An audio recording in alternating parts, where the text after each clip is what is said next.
Yo, hello, yo, thank you, Echo Proxy, for the happy affiliate, mate. Welcome in.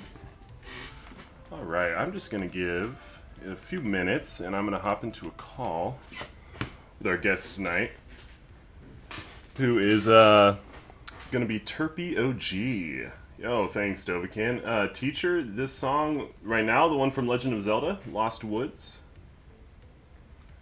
Oh, thanks, man, I appreciate it. Here, wait, I can actually share the song. Actually, I do have a command. I think it still works. I have to double check. Yeah. Oh, no, wait. This is definitely not Pink and White by Frank Ocean. That most certainly is not. So, y'all coming in, if you guys haven't been here before, I've only done one episode before. And actually, wait, I completely forgot to change the title. And that sucks. Alright,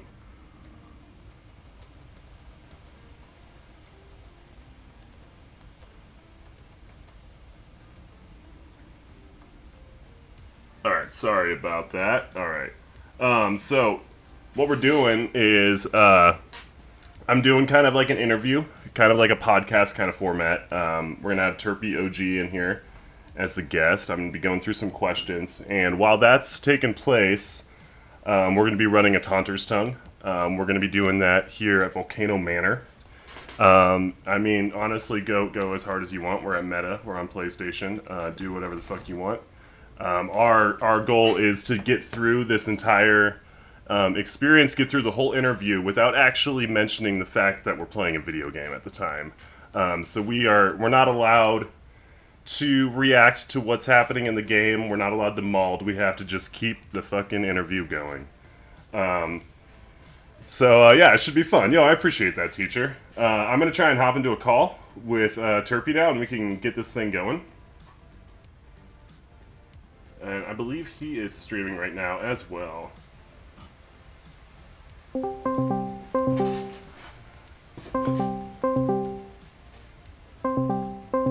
No, I appreciate that, guys.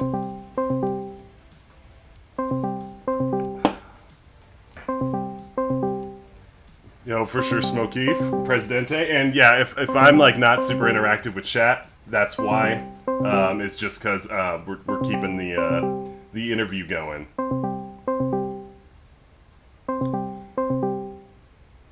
It's ringing. It's ringing. Oh, it's canceled.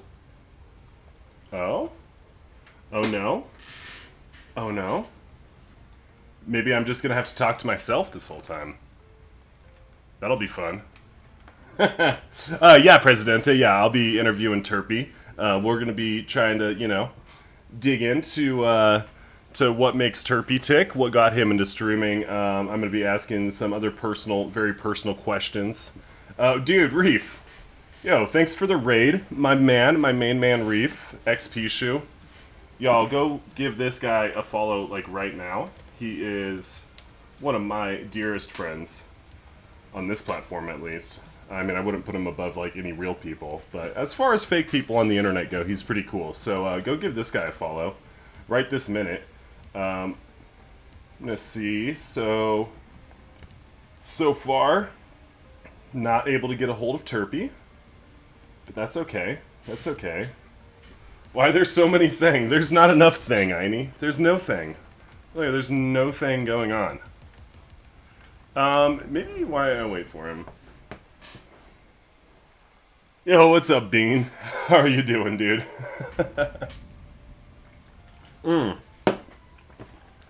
So we're just waiting for Terpy to get in, and in the meantime, I guess I will, like, I don't know, do arena, because why not?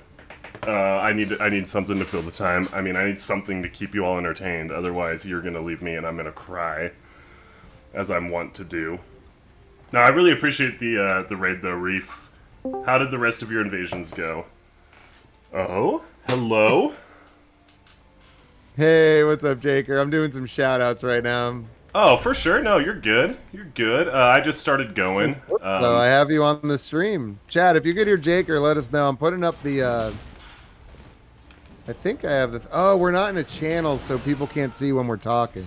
I see. It has Would to be you in be a. okay with joining in my Discord?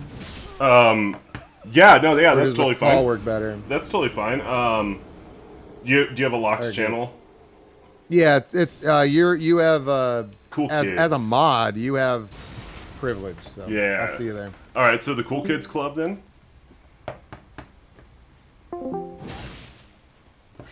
All right. I think this is going. And I'm okay. Yeah. Already getting that no chatting in. Oh my god, I know. No chatting at all.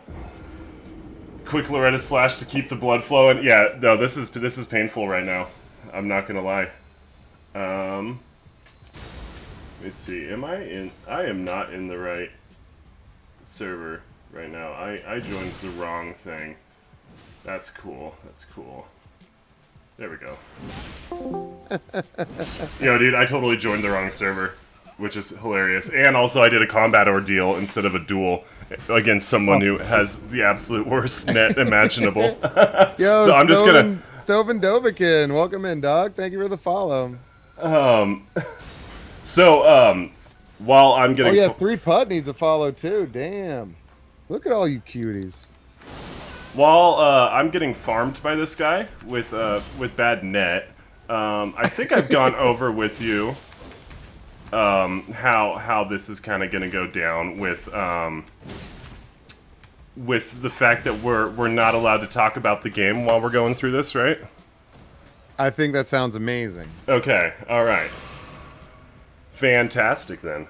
I think. Can we talk about like where we're gonna meet up and stuff? Yeah, so we're gonna be able to talk or about. is it just guessing? No. You could talk about the password, place sign, where we're gonna meet up and stuff. But the goal is to kind of just like keep the interview process going while we're doing the run.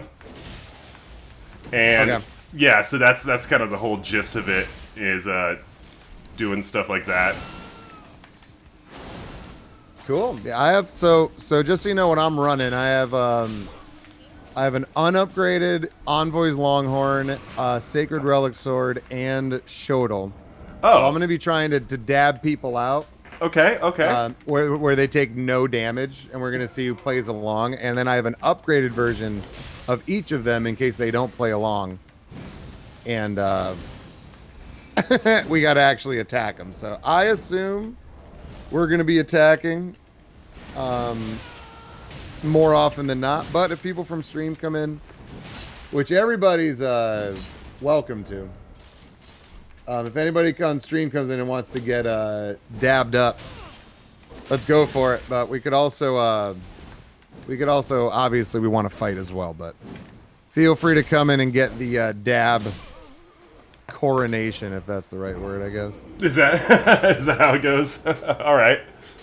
I am rocking PSSS, and I'm gonna be going mega super try hard. Nice. Fair warning. Be a nice nice balance. I think do so. need to add catch flame though, because I need to light my trees on fire if I plant a tree. There we go. Perfect. All right, so where would you like to meet? We could meet at Prison Town Church if that works for you. I'm for some reason doing a combat ordeal right now, which is unfortunate. Ooh, starting at Volcano Manor. Let's go. Yeah, we'll be starting. Yeah, Prison Town Church is what I was thinking would be a good place for this. I'm just warming up against somebody who I have a very very poor connection to, but I'll get my malding out now. Also, I keep on falling for the charged R2s on his Gugs, and that's super fun. Oh, that was cool. All right, awesome. The Gugs fully charged R2 360 swing is surprisingly hard to predict. Yeah. Also, I'm just not playing very well. Yo, Chi-Chi's, good fight. I had fun. Only got a 2020 strength dex. Oh shoot. All right. All right. So password is just TT, and it's all lowercase. So Good. I will meet you at the Prison Town Church if I can remember how to get to my multiplayer settings. All right, I put my sign down outside the door. All right, perfect. And then once I summon you and we're off, then I'm gonna start asking you some interview questions. And originally the idea for this was to kind of like choose a topic and stay on it. With the one that I did with montage, though, I think I had an easier time kind of going through like more personal questions and stuff. Is that okay with you? If that's how we're gonna roll this? I mean, yeah, I'm willing to give it a shot. All right. Sounds good to me then. I was definitely interested in talking about the topic that we discussed, though. Yeah, if you want to get into that and stuff, like we definitely can. And we can find a good segue to that because it is a very fascinating topic. The Magic Gator. This is the Magic Gator. All right, now that we are tongued and we are ready to go, I wanted to start off by saying hi, Terpy. Hello. Welcome to the show. Welcome to the Taunters Talk. I wanted to kind of get a few things, out of the way first. Some really important questions, really important, like, get-to-know-you questions. Starting off with, do you have a favorite dinosaur? Yeah, I was always a Triceratops kid. Triceratops, okay. Now an adult as well. Now, do you think that you being a Triceratops kid and Triceratops adult, because, I mean, I'm going to be honest, like, the Triceratops, definitely not the meta of the dinosaur world. Do you think that translates in the way that you approach streaming and video games in general? Do you think that there's some sort of correlation there between favorite dinosaur? Kinda, just kinda how I go through the world. It's like, if you got a stern frontal lobe with a bunch of horns on it, you're gonna be able to get through most shit in life. No, that is regardless of if you have like a soft behind. A soft behind, of course. No, that's a great way to put it. Yeah. So segueing from that question, I actually did want to ask, what got you into streaming and got you to want to do this in the first place? Because of everyone I know, I think that you probably stream on average more often than anyone else that I could think of, at least. And you're just kind of a powerhouse with those really long streams and stuff. And you kind of dove like 2 feet in, like right off the bat, right? So what kind of inspired you to do that? So I worked like 12-hour shifts all the time, bartending in San Francisco for years. I was the dude that would come in, open the bar, take a break for a couple hours, and then come in and work a closing shift and open and close the same day. Just made it my life, basically. And that got me to opening stores by myself without needing management and stuff. And that led me to managing festival stages and stuff. Just things that you have to like be aware of a whole bunch of things for a long period of time. And I ended up basically being the director of a cannabis dispensary that needed like 14 hours every day of supervision for the first 3 years of operation. And I ended up having a medical emergency that was prolonged with my family, and I couldn't continue that anymore. So I was used to like working nonstop and having a fleet of people under me, like 12 to 15 people that relied on my decisions every day. And now I was basically taking care of my disabled parents that had major medical work, and I had all this energy and want to do stuff, and I literally didn't know what to do with it. And I I always played like 3 hours of games at the end of my night every night. And oh shit. I discovered some streamers. I felt it's hard to not talk about the game I know it is. Get wrecked by PvE. I know. It's fun though. But I ended up discovering Nap. I ended up discovering its montage and Cursed Eternia. You like the first person that said hi to me in a returning way on Twitch was Cranky in Nap's chat. Oh, so that's crazy. That's like the same for me. I was like literally without the friends that I left in California, and I'm not where I grew up, so I don't have any like small town friends. So I was really looking for friendship, and I got virtual friendship, which was pretty cool.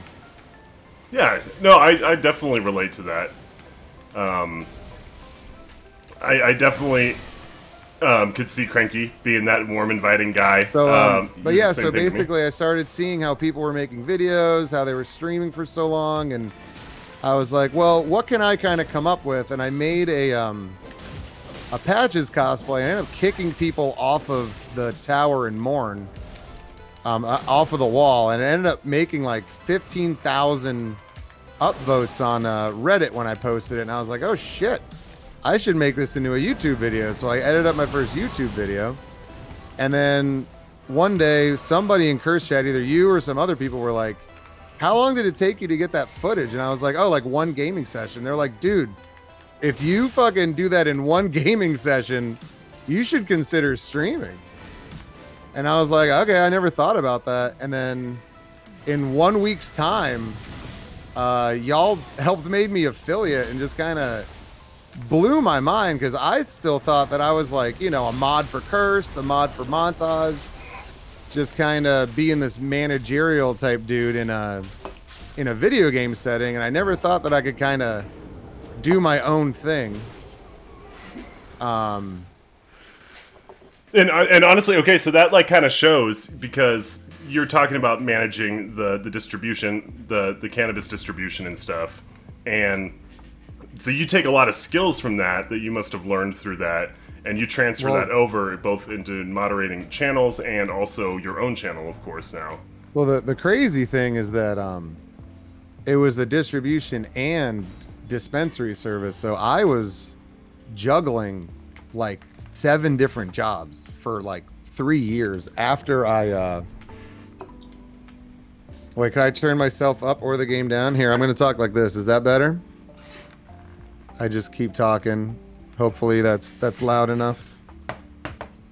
So basically I was juggling all these different hats, and a high stake thing, like people were threatening us, you know, we were pissing off the street vendors of cannabis. So we were getting almost daily threats of people trying to intercept our drivers or all sorts of gnarly shit. Mm-hmm. So I go from being super high alert to just kind of wanting to play games for people. And it kind of sounds like it's a super far away idea, but it's really similar, because like, I mean, you know, there's so many different ways to run streams. There's so many different ways to be entertaining to people. And what I care about like most is building a dope community. Mm-hmm. And I can't, like last night or 2 nights ago, 2 members of my community were like, hey, we met up in real life. Look at us. We're sitting at a bar drinking next to each other, and it's all because of you. Oh, that's amazing. It was just so dope, because, you know, anybody can get into a VC at any time, you know, but like there's always the risk when you meet internet people, like in real life for the first time, for it to be like awkward, or for you to be like, well, I don't know what to talk about.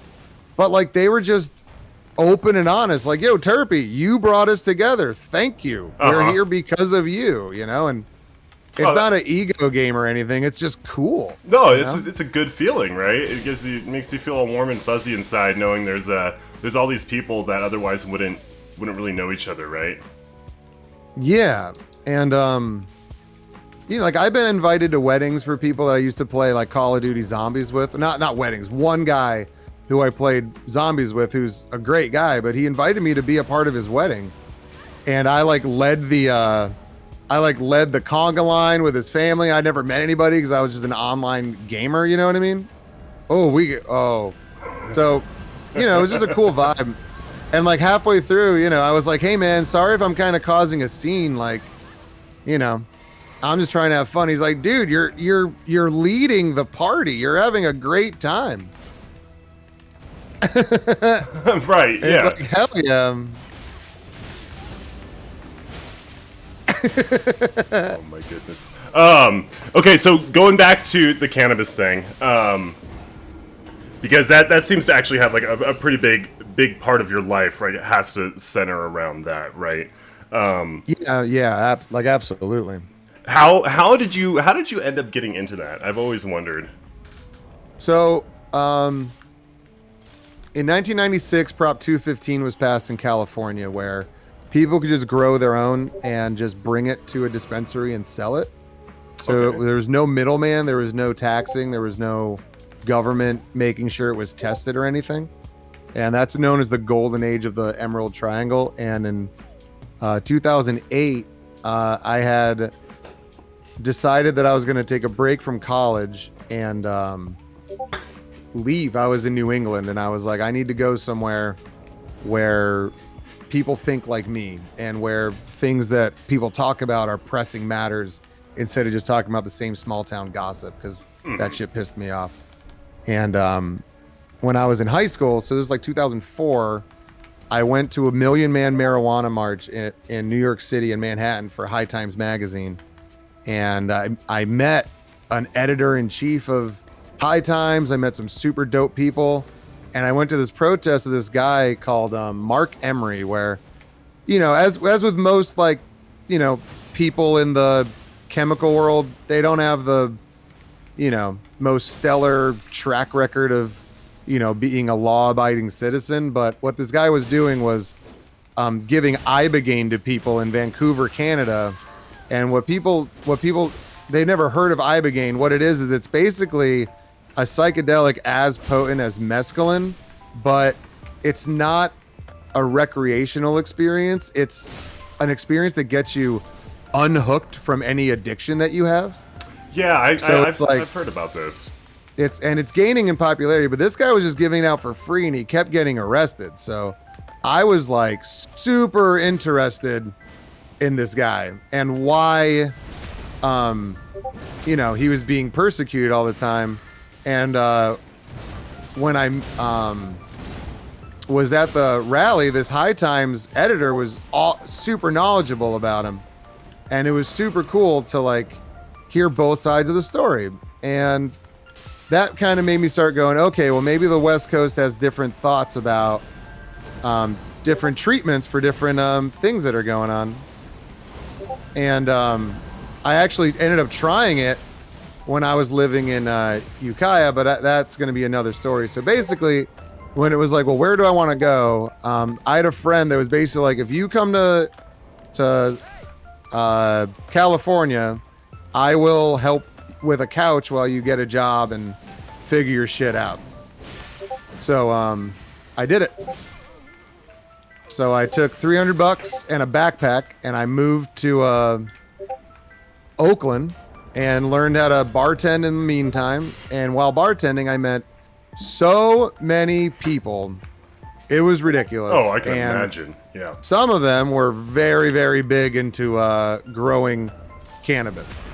Because back then it was Prop 215 and you could just grow and do your own thing without worrying. So that ended in 2017 with Prop 264, where they taxed it 40% and required lab testing for everything. And there's things good or bad about all of that. But the picture that I'm painting is when I showed up, it was the Wild West. And you could, as long as you could grow, you were going to be able to sell it. So I made friends with a bunch of people. I spent multiple full harvest seasons growing. And I mean, I've literally slept on a mattress in the middle of a field with guns and baseball bats to keep meth heads away from the plants. Oh my god, that's that actually sounds kind of terrifying, but also badass, like at the same time. It was both. It was absolutely both. I can imagine. Like, did you feel like a badass when you were doing I that? felt scared out of my mind, to be Yeah. honest with you. You know, I imagine most people who are in cool situations like that also do.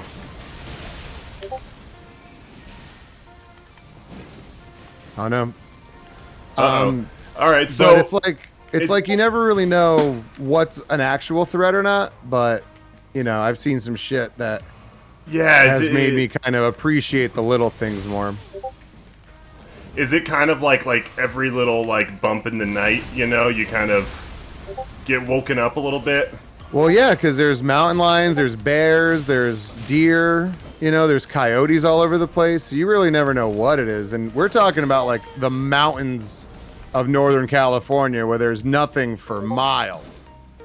And like you got to go 40 minutes up a side mountain path to try to get there. What is your favorite part of California, actually? Because you've kind of lived in a few different places there, right? Or I was got it a just soft the spot Bay? for California or for San Francisco. It's so good. San Francisco, I do love, and it gets a just, lot of hate. I wish that it wasn't run by such like the people of San Francisco have really made it a really amazing place, but for the most part the government officials, which is usually the case, just appoint the most right-wing like chief of polices and people that actually like detain people instead of like, you know, you'll be going down the street and there's like the best pedestrian and bike marking lane that you've ever seen in your life in America, and a block over it's just non-stop homeless people with needles surrounding them and vans going around giving drugs to people. Like, it's not even like a conspiracy, it's like literally it's their program. Mm-hmm. Which when it first came live I was like, okay, well they're doing what Portugal's doing where you can, you know, you can sign up for recovery at any time, no one judges you, you never get arrested, you don't get any tickets.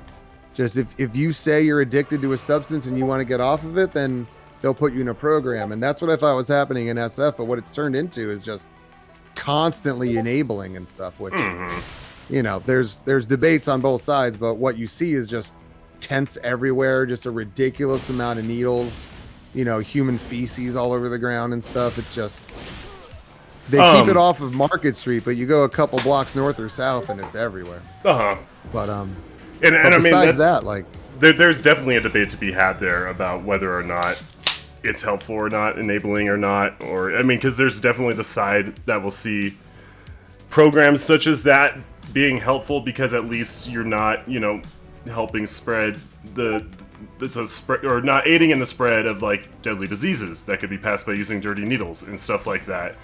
Yeah. Well, it's like in a certain vacuum, a lot of these things can work, but like what I started saying about like the Ibogaine and like how it opened my eyes at the Million Man Marijuana March was like, you know, when people say that, okay, don't take what I say right now as like fact, just I'm making an analogy. Like when you say, you know, anarchism or socialism or, you know, capitalism and stuff, like it, if you try to make it into a blanket statement on everything, you know, you're just going to be wrong in a bunch of areas, but like each specific region and area definitely has pros and cons for certain types of, you know, government spending and delegation and how they turn civilian complaints into actual living. Well, and for a really long time, when I was living in Oakland and San Francisco, it was gorgeous. And it went really downhill fast. But I don't want to just talk about the rise and fall of that. It just kind of is what it is. But of course, my specific time there was like learning how to run businesses from people that didn't learn from school. They learned from, you know, the school of hard knocks, from these old school hippies from the 60s that like taught you how to invest in real estate, taught you how to file your LLCs and businesses with different banks to avoid as many taxes as possible. Like it's just stuff that you wouldn't think that you hear in a bar in San Francisco surrounded by, you know, fucking potheads. But it's like there's pothead stoners that live in their parents' basements that don't do anything, and there's pothead stoners that have this entrepreneurship mindset that are never going to stop. And I was lucky enough to meet people that had that entrepreneurial mindset. And do you keep in contact with a lot of people that you met through the bartending gig? Yeah, a good amount. Most of them have went back to their original country or started a family, so there's really nothing for me to go there. But the people I spend the most time talking to now are the people that were in the cannabis industry with me. Okay. Either the farmers or the business people that I was with. What do you say, being on the side that is, I believe to be very, very pro marijuana and legalization and, you know, end of prohibition as far as that? What do you say to a lot of these fundamentalists and conservatives or people who think that marijuana is the devil's lettuce and should not be legal in the country and should actually just be eradicated, and everyone who partakes in it should be incarcerated for 1,000,000 years? Yeah, well, I mean, they said that about almost every, you know, chemical coming up the way. They tried to prohibition alcohol, you know, for those same reasons, saying it led to the devil and stuff. But what Dennis Perone said that makes him one of my heroes is that, so he co-wrote the Proposition P in 1991 to make cannabis medicinal, and he also co-authored the 1996 Proposition 215 bill. And I'm sorry, real quick, do you mind replacing your sign? I'm not seeing it. Oh yeah, but in so he voted for those and he wrote it, but in 2000, I think it was 10, he voted against the recreational vote for cannabis recrealization, because he was of the firm belief that no matter how you use cannabis, it's a medicine. Mm-hmm. And after selling it and after talking on the phone with people all day, every day for like 3 years, like, cannabis can't solve a lot of things, but people are looking for solutions to issues that they can't solve. Well, you're saying it's not the Windex of drugs is no the answer to every problem? Not even at all. And I can talk about my experience with my personal therapists and medical personnel that helped me through my car accident recovery, my physical therapy, everything. They all said, hey, if cannabis helps you, then use it. But the thing is, cannabis isn't going to solve your issue. Mm-hmm. It's going to help be a Band-Aid for it. So you need to keep doing the work. You have to do physical therapy if you want to get better. Mm-hmm. Like, if these are, you have to do these. Right. This isn't a question. But the thing is, on top of this stuff, the cannabis really can help you recover faster and in a better quality of life. And after the Ibogaine stuff and learning about Dennis Perone, I learned about Brownie Mary, who she basically, during the AIDS pandemic in the 80s in San Francisco, she was arrested multiple times for making cannabis brownies and giving them to these AIDS patients, specifically to, you know, distract them from this mindset of decaying, is what they called it, where they didn't know what was wrong with them. They didn't have a timeline for death. They didn't have a timeline for recovery. There was no medicine for it. So in order to help them out, cannabis helped them eat, and it helped them understand that, you know, there was more to life, even if you're dying, than just waiting to die. So, for me, it's like, what do you consider medicine, right? Does it come in a Dimetapp bottle with with nutrition facts or whatever? Or could it be this medicinal plant that not that many people have researched yet because it was a Schedule I drug for so many years? And for a really long time now, I just went into the thought that, oh my goodness, that it's better to just trust if something works rather than to know it came from a scientific background type thing, you know? Those are good, don't get me wrong, but they're not everything. Right. Yeah, no, it's not a catch-all, be-all, right? Like, I'm not trying Like to a lot say of that, like, people are. crystals are going to cure your cancer. But if you like putting crystals next to your bed in your cancer ward, then props to you. You know, it makes your day go by better. Right. Yeah. No. And a lot of that is mental, and there may be a lot of placebo behind it. But if it does make a noticeable difference, then it doesn't matter. And that's exactly where I'm coming from. And then I want to take it a step further, where if you aren't fighting against the status quo, it means you like the status quo. Mm-hmm. Oh my God. I mean, okay. I'm scared right now. So going against status quo means that you like the status quo. I don't know if that's 100%. I don't think I 100% agree with that, because people what I'm saying be is exhausted. if things are the way they are and you're not fighting to change it actively, then you're actively accepting the way things are, regardless of whether you have the time or the energy to fix it or not.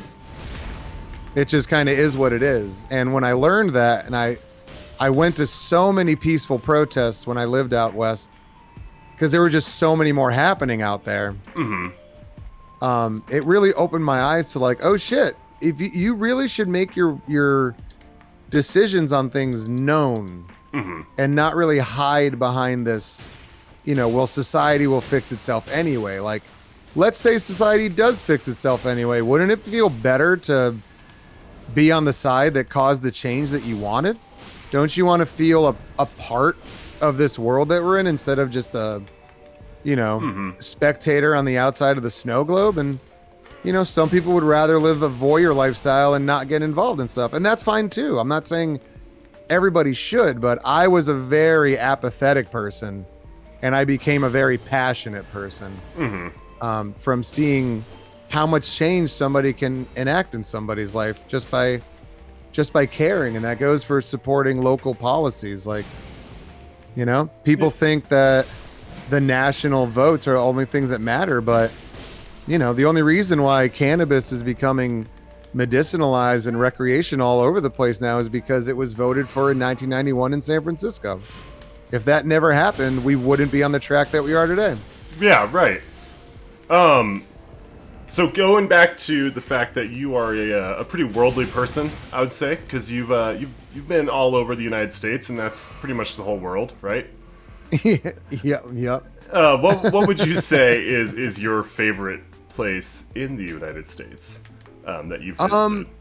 This is gonna kind of sound weird, because I love places like Yosemite and the Grand Canyon and Yellowstone and stuff like that. Like, that stuff's gorgeous, but like, the Badlands in Southeast Washington are some of the coolest things I've ever seen in my life. And I wish everybody gets a chance to go see that before they die. It's like, it's the spot of a mass flood. And the flood was like 1,000 feet high. So like, you have these giant cylinders in the ground.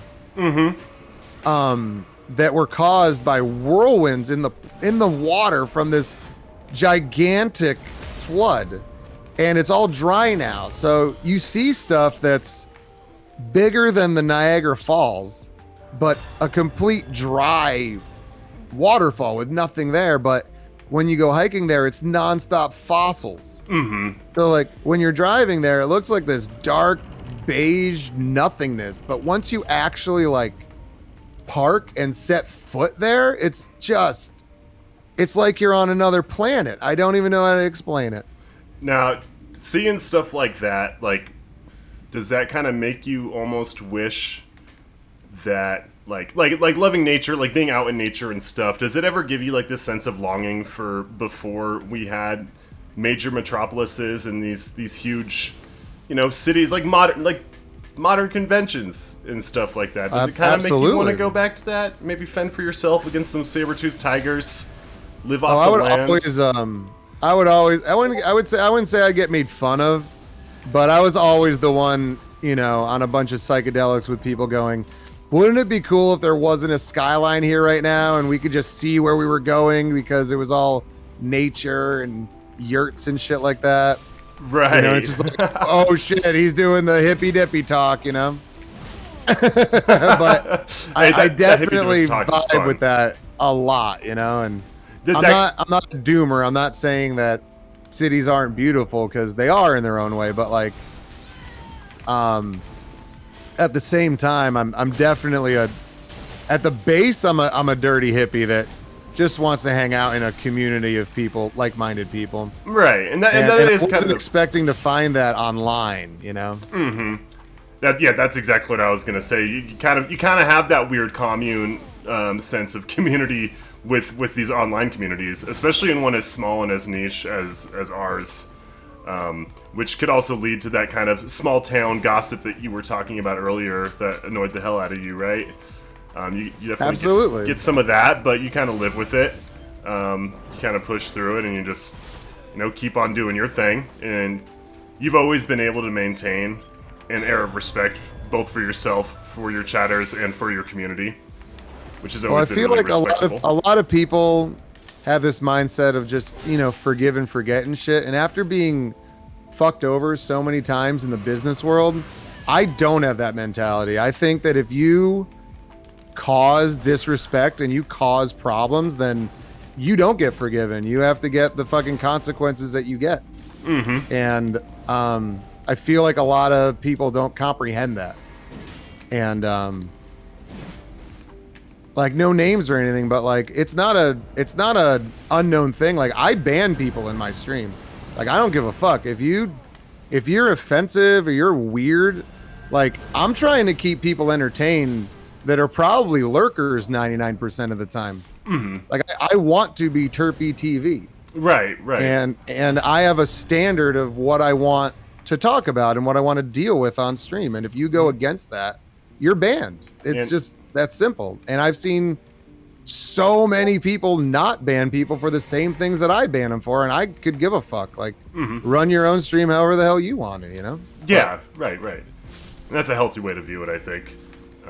Not comparing yourself and your practices to what other people are doing or how people run things. You have a very strong sense of justice in the way that you want to run things, and you stay to it.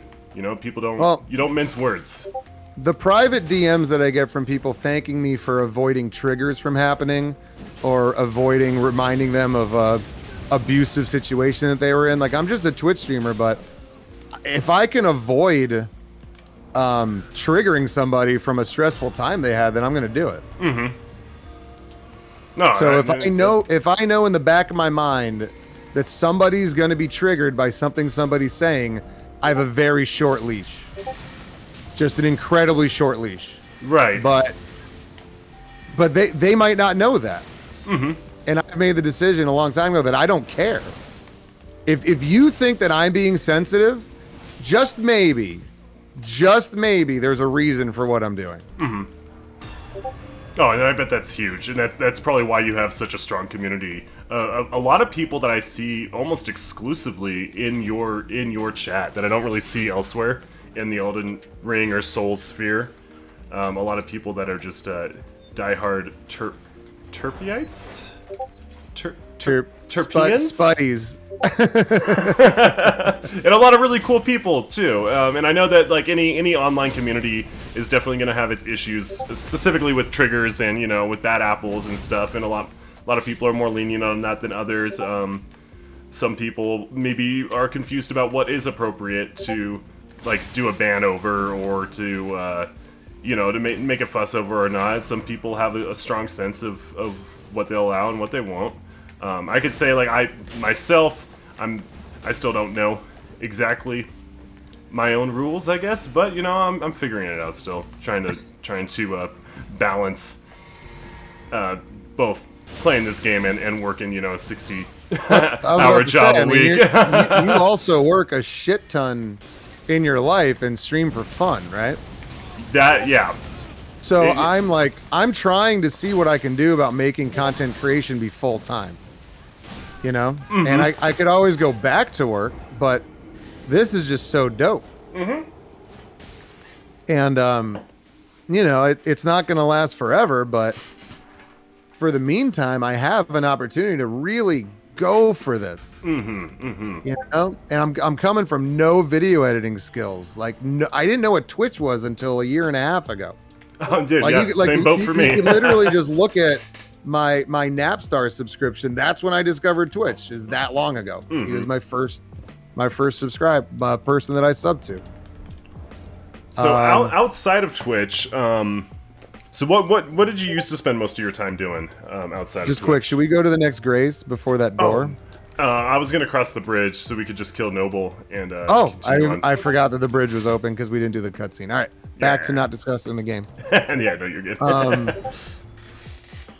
I forget what you said. I don't know if you have a better memory. Oh, I was asking, like, what did you spend most of your time doing before you discovered Twitch? Where would you hang out, or like, who would you hang out with? Like, what would you do? So I was just a big hiker, basically. I rock climbed. I was a hiker. I played guitar a lot. I would make music on the computers. I was big into Rocket League hoops and Smite. Those hoops for a long time. Hoops is fun. Call of Duty Zombies, the grief mode in Alcatraz was my jam. Me and my friends would just play zombies since it came out in Blops. That was basically my jam. Then when I ended my employment to come take care of my family, I discovered Dark Souls 3 in January of 2021. Oh, and shoot, it's been that recently. In 1 year, I got 3,000 hours in it and was just obsessed. Wow. I was just absolutely obsessed with it. And from there came everything else. Just, I can't believe I haven't played Rocket League really since then. But, Vermintide 2 is an amazing game as well. I don't think I've heard of that one. Oh, my goodness. Do yourself a favor. It's in the Warhammer universe. There's a bunch of like rats or zombies that just super horde mode you like ridiculously. That sounds pretty fun. That reminds me of like Halo 3 ODST. When the first game I ever played that had like a horde mode, I think it was called Firefight in that, and that went pretty hard. I really enjoyed that. Did you ever play any Xbox games, or have you always been a PlayStation main? No, my first PlayStation I got was this July for my birthday. Oh right, sorry, PC. And, I meant to say PC. I got my PC when I got in my car accident. I had nothing to do, so I got some money from insurance, so I put it towards building my first PC, and that's when I was playing Smite and Vermintide 2 and Rocket League and all that jazz. Yeah, I used to be an Xbox gamer, and then I switched to PC. I built a PC, and then I ended up going to PlayStation because I really wanted to play Red Dead Redemption 2, and that was only on PlayStation at the time. And I was like, you know what, screw it, I'll just get a PS4. And yeah, all my friends were on Xbox forever, so I didn't really have a choice. Right, that was kind of me, you know, like through middle school and high school. Everyone I knew, everyone that I hung out with was all on Xbox. Mostly playing Halo, some Call of Duty. I never really got into like Call of Duty, to be honest. I played a little bit of Modern Warfare. I just love zombies so much. So what was your introduction to Souls games? You said it was Dark Souls 3, but how did you discover it? It was on sale in 2016 on Steam for $15, and it had a Metacritic score of like 93. So I gave it a shot, and holy cannoli, was it so good! What? But I couldn't beat Gunder, so I gave up. And I couldn't do it. I thought it was the coolest combat. I thought fighting those hollows in the beginning was so dope. And then I couldn't beat Gunder, so I gave up. And then when it was time to leave the company and be with family, I was like, well, I got time now. Let's give this a shot. And I did it in like an hour, and I was like, oh, it's on. and just went through that game, man. It was so good. That's actually pretty similar to me. I started with Dark Souls 3. I beat Gunder, but then I couldn't get to... I was having a hard time with I think it was the Abyss Watchers, and I kind of gave up on the game, and then my friend got me to play Bloodborne instead, and that kind of clicked for me and made me want to go back. That's amazing. Now, in this time since you found DS3, I mean, you've played all the games now, right? Yeah, I played Demon Souls on PC. I'm doing Demon Souls Remake right now. I played Dark Souls 1, 2, and 3. I have multiple builds on each of them on PC, and we just made a meta character for each of the Dark Souls 1, 2, and 3 on PlayStation. Okay. Over the last month or so. So I'm basically all caught up with both consoles. So was Elden Ring your first kind of foray into the PvP sphere, or did you start in DS3, baby? Okay. I was against Estus canceling the moment I got into the game. Okay. I got invaded at Undead Settlement, and it was so dope to be invaded. I got my ass kicked, but I was like, if this exists in this game, I want to do this. Mm-hmm. This is what I want. And then I figured out how to make it happen. I was like, this is it. This is the game mode that I wanted, because I was a big Skyrim player for a really long time, installing hundreds of mods. I don't know why I didn't mention that before when you asked me about my games. I just forgot about it. But what is your favorite Skyrim mod, and how much nudity is involved in it? I only like the CBBE the nude models, just because I like, call me old fashioned, but if I steal the armor off of somebody, they should be naked. That's my view. You know what? I agree with you. It's all about that immersion. I don't really, I tried the adult mods, but I don't know. I'm just not that kind of person. But fair. My favorite is a utility one where it's just open borders Skyrim, where there's no loading screens in any city. Yeah. That was the game changer for me, because talk about immersion, man. Going into a loading screen every time you enter a building is just ridiculous. Right? With open borders, you could just anything. It's amazing. Mm-hmm. No, I 100% agree. I had that one. I had a lot of the remodeling of cities and stuff, like mods. I thought those were cool, like random encounters, stuff like that. Oh yeah, those were all super cool. Obviously, Inigo the companion is super good. That guy was dope. I had him. There was also a Dark Souls Skyrim mod that I played before I ever even played Dark Souls, which is kind of neat. Yeah, I tried that one out too. It just, nothing feels the same. However, you know what? Now that I'm thinking about it, there was a mod for Skyrim in 2015 called Requiem. It was Elden Ring before Elden Ring. It changed all of the enemy placements and all of the stats in the game. Yeah, it made it more RPG like, right? So where the enemies didn't level with you, they just were static levels, and that works so well. And that's a much better system. Yeah. Like there was this.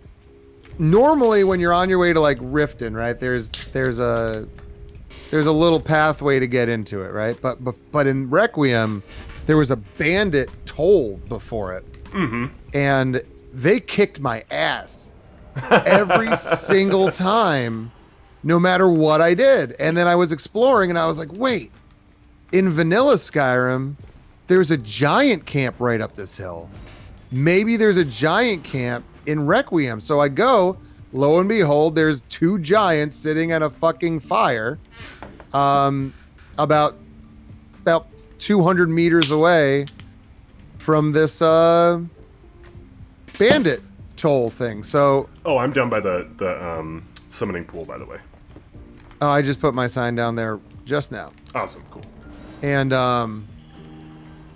after the apostle by the lava. And I basically just shot the giant with a bow and arrow, and then I ran to the toll thing, and the giant and bandit just went at it, and I just stood there watching. I was like, this is fucking dope. Right. This is incredible. I was like, if the whole game is like this, I'm in. And it was just so fucking good. The only issue was it ran on the old school Skyrim engine, so it crashed all the damn time. Oh, yeah. And they never remade it for the special edition, which really saddened me. But there was a few there was a few workarounds for that to get old mods. I think that one relied on the script extender, right? So you couldn't. Oh no. Yeah. Do you think that there's a correlation between your love for RPGs and the fact that you like to go hiking and also have a fondness for meeting new people and learning about other people's experiences? Growing up, people play a lot of games like tag and all that kind of stuff. But what I played with my friends most of the time was this game where it was called Where We're the Guys. Okay. So we would basically role play whoever we were playing in our favorite video game at the time. So I could be like Aladdin, somebody else could be Simba, somebody else could be the Green Power Ranger, like whatever, and we would just make up whatever we were doing. So if there was like a tree in the neighborhood, we'd be like, this is the Green Power Ranger's base and he gets his strength back whenever he runs in there, and you're Simba, you have to go under the deck to get your power back because that's the lion's den, just all sorts of shit. So like I really didn't do other types of gaming. I played soccer and basketball growing up, but like I wasn't really the like jock type dude. Like I really tried to have fun the whole time. Which you could kind of see in this, which I'd piss my coaches off. They'd be like, why did you do that when you could have just passed the ball to Greg? And I'm like, well, I've been practicing my Maradona and I wanted to try it in a game. They're like, you're not a star. What are you doing? And I'm like, well, how am I going to get there if I can't do it in games? Like, duh. I got to try. No, I'm kind of the same way. I've always been a bit competitive, but at the same time, like, not at the expense of having fun, I guess, in a way. Well, I got to be on top of it. Yeah, and like, if I'm not having fun, usually I'll try and find a way out. Being in ultra competitive situations is a way to have fun, but not always. Definitely depends. And I think that's kind of something that translates really well into games like this. And I could definitely see how that can influence like the way that you would perceive the video games that you play and the activities that you do outside of those. Well, the main feedback that I get from my community, my terpentines, however you want to call them, terpentines, is that they appreciate the way that I make the game fun. And obviously everybody can make the game fun on their own, but like, I try to but not the most absolute broken stuff all the time, but not just that. What are you referencing right now? but on top of that, I also like to do silly things like the pants off dance off. Like seeing how many people I could get to dance with me or how many people I could get to take a dab with me. So like, I really don't care if I die. Like, if people whip out the most broken shit and spam starlight shards or chainsaw me, like I really don't care. It's just I don't want to play with you, And I think there's this, for some reason, there's this like culture in the Souls community where it's like, well, you need to deal with the most toxic stuff at all times, otherwise you're not really gaming in these games. And I'm just like, I don't believe in that even a little bit. Like, I'm playing this to have fun, and not only am I playing this to have fun, but I'm playing it on stream. Like, me playing off stream is so different than me playing on stream. Like, I want a consistent product that people can't really get anywhere else. And it's not to shit on other people. Everybody should bring their own unique flair to this stuff, right? Right. I just want it to be like my way of doing it. I totally understand that. Kind of going into what you were talking about in more of your extracurricular activities and stuff. You talked that you like to make music and you like to make guitar, or play guitar. Sorry. Are you a what's that called again? Guy that makes guitars.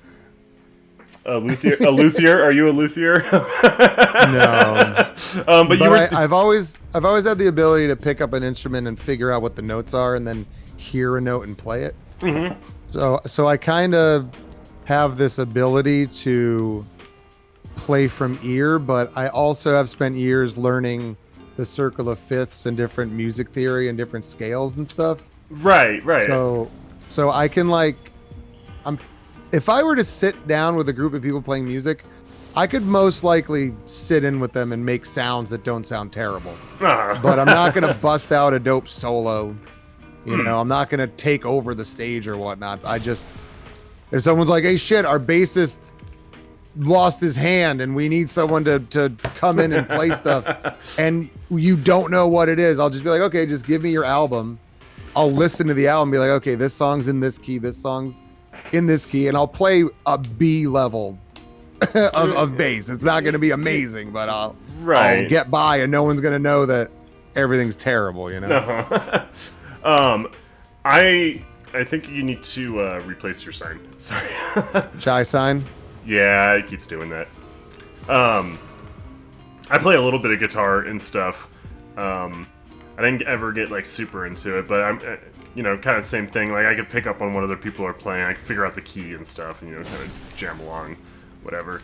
Do you remember like any specific song like that you heard, and you just thought to yourself like, I want to learn how to play that song? Like that is something. DuckTales Moon Theme. No shit. Okay.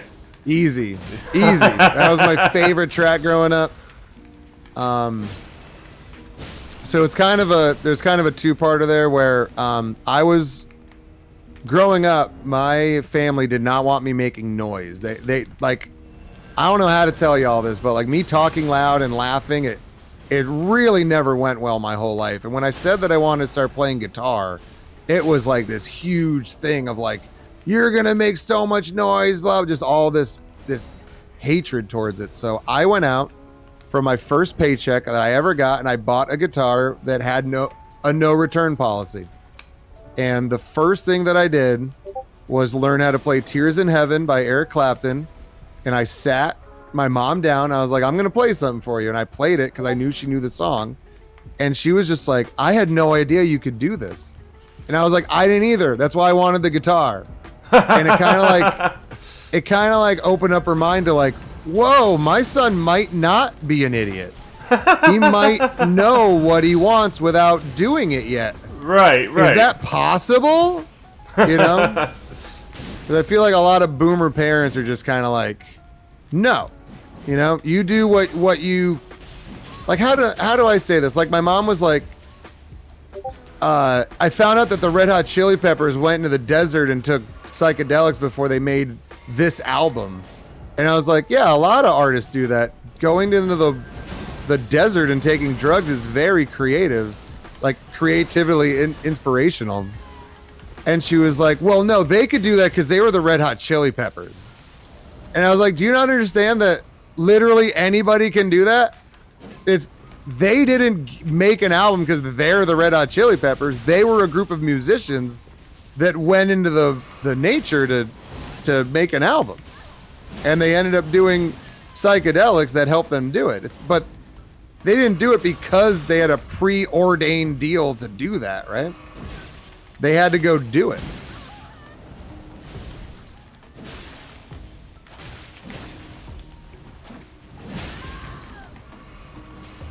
Look at all this. Oh wait, never mind. I didn't say anything. Yeah, no, I feel the exact same way. Sorry, yeah, it does get tricky. Oh no. It's supposed to be kind of like you ever seen the show Hot Ones? That's kind of the challenge here, I guess. But anyway, going back to the music, if you were able to play music professionally, like if you were given the opportunity, do you think that you would take it? Absolutely, as long as it was like for the right situation. Okay, so what to you is the right situation of playing music? Is that like not being tied to a major record company, signing on with maybe like an independent label? Ideally, it would be to like have my own label that's focused on a certain niche thing, like certain types of shows or cartoons or something where they really like my style, like South Park using Primus, right? Okay. It could be like, hey, we like this, the way that you tune your xylophone and match it with your different snares and bass sounds the kind of way that we want our world to feel.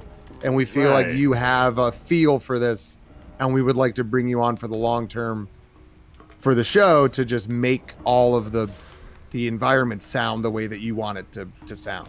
Oh, that sounds I'd be incredible.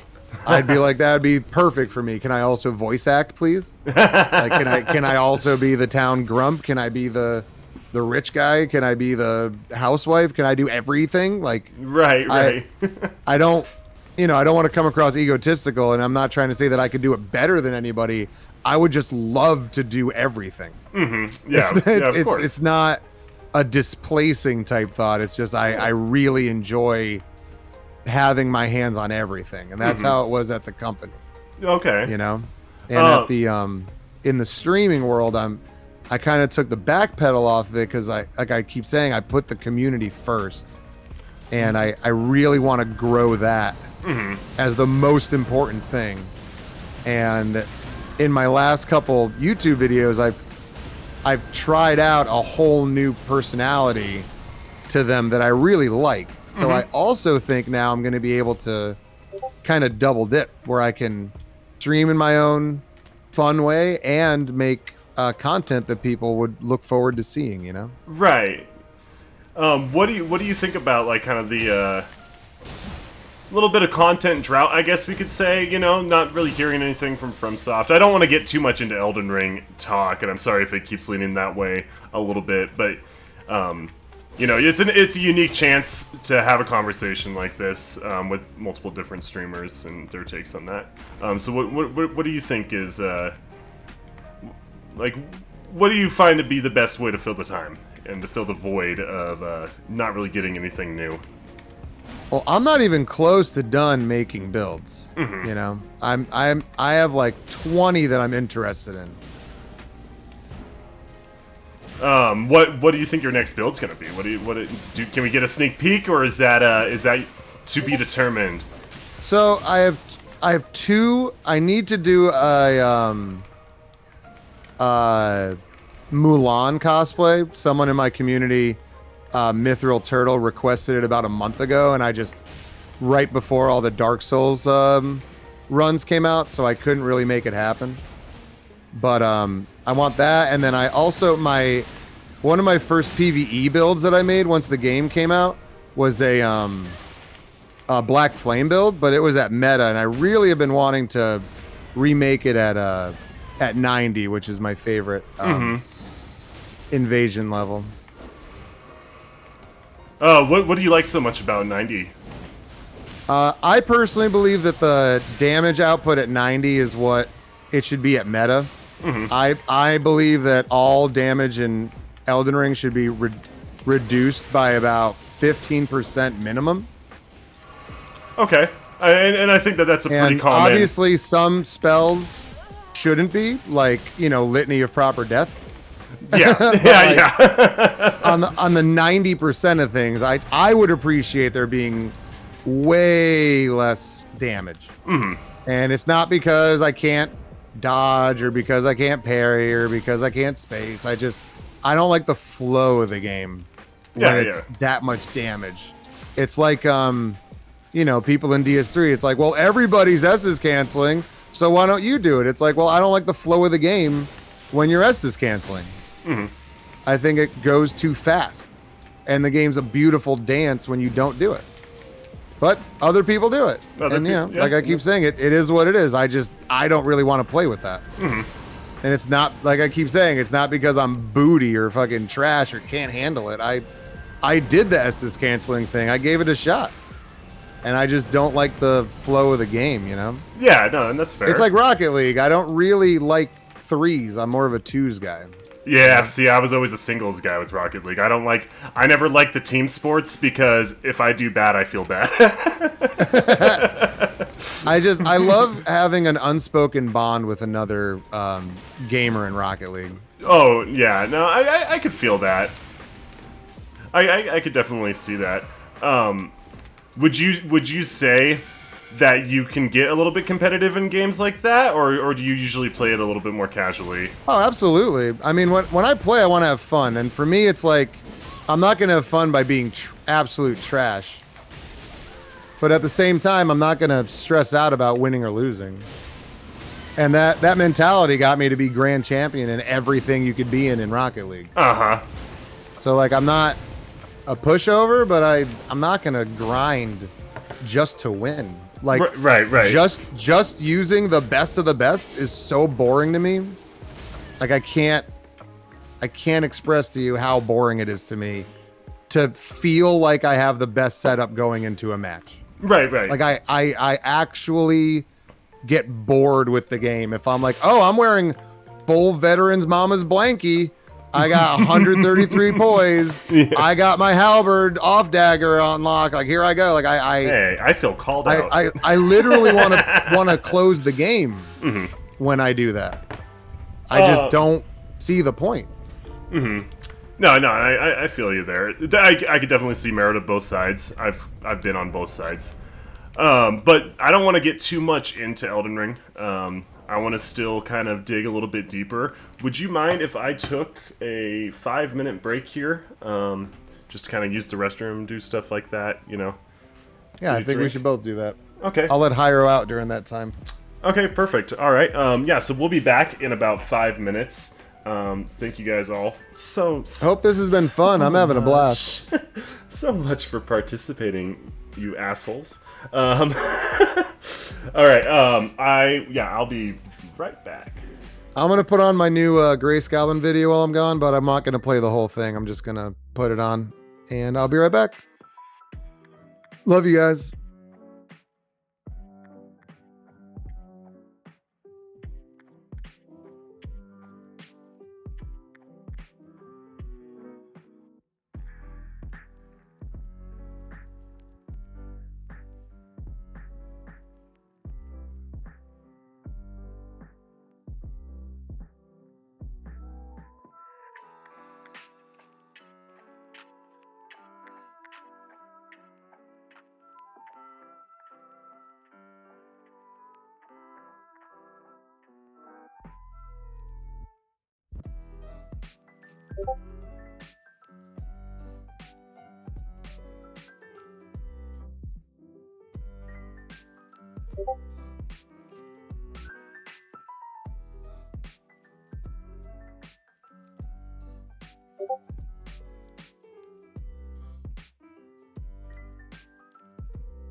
Alright, I am back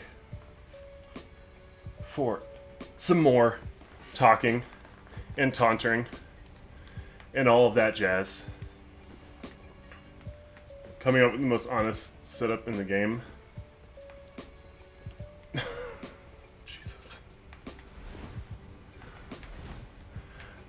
Okay.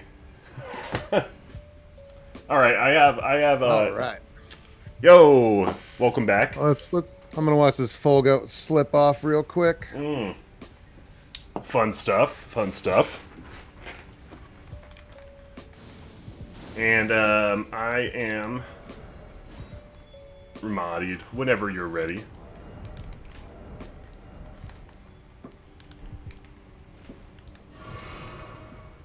And I believe I have activated everything again.